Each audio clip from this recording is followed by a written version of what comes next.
আমরা কল্পনাও করতে পারি নাই একটা নির্বাচনের পরে কার্টুন শেয়ার দেওয়ার জন্য হাসান ইনামকে গ্রেফতার করা হবে মাননীয় স্পিকার। এই আইনে কূটনীতির জন্য বা রাজনৈতিক স্যাটায়ারের জন্য আমাদের মামলা করার কোনো বিধান নাই।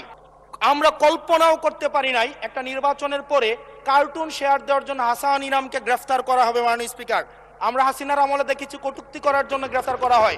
কার্টুন শেয়ার করার কারণে আমাদের চিফ হুইপ মহোদয় আমাদেরকে ইনভাইট করেছিলেন এই সংসদে, যে উনি বলেছিলেন তিমির এবং হাঙ্গর, এটা স্যাটায়ার করে বলেছিলেন, এটা আমরাও বুঝেছি, এটা উনিও বুঝেছেন।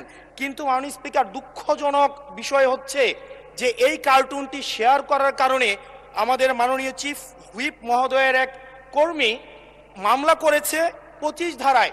25 ধারায় রয়েছে যৌন নির্যাতন করা হইলে, সংক্ষেপে বলছি, তাইলে এই ধারায় মামলা করা হবে। কিন্তু মাননীয় স্পিকারের মাননীয় হুইপ মহোদয়ের যেই মিমটি শেয়ার করা হয়েছে সেখানে কোথায় যৌন নির্যাতন করা হয়েছে?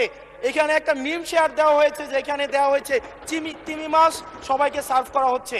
এবং এই ধরনের মামলায় আমাদের এই অভ্যুত্থান পরবর্তী সময়ে বিরোধী দল মতকে দমন নিপীড়নের জন্য গ্রেফতার করা হচ্ছে এবং জামিনও দেওয়া হচ্ছে না।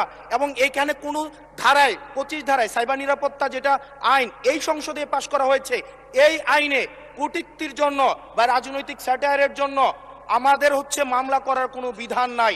সেই জায়গাতে এই প্রশ্নগুলো আমরা কাদেরকে করব? যদি আমাদেরকে আমাদের এই মৌখিক প্রশ্ন উত্তর পর্বটি যদি আপনারা বাদ দিয়ে দেন, তাহলে আমরা কাদের কাছে প্রশ্ন করব? এটা একটা মনোলগ সেশন হবে, এখানে সবগুলো স্ক্রিপ্টেড থাকবে, মন্ত্রণালয় থেকে যে উত্তর রেডি করে দিবে সেটাই। আমাদের মন্ত্রীরা কাজ করছেন, পরিশ্রম করছেন, কিন্তু আমাদের সাথে তাদের যে জবাবদিহিতার যে সম্পর্কটা, এই সম্পর্কটা এই সংসদে নিশ্চিত হচ্ছে না।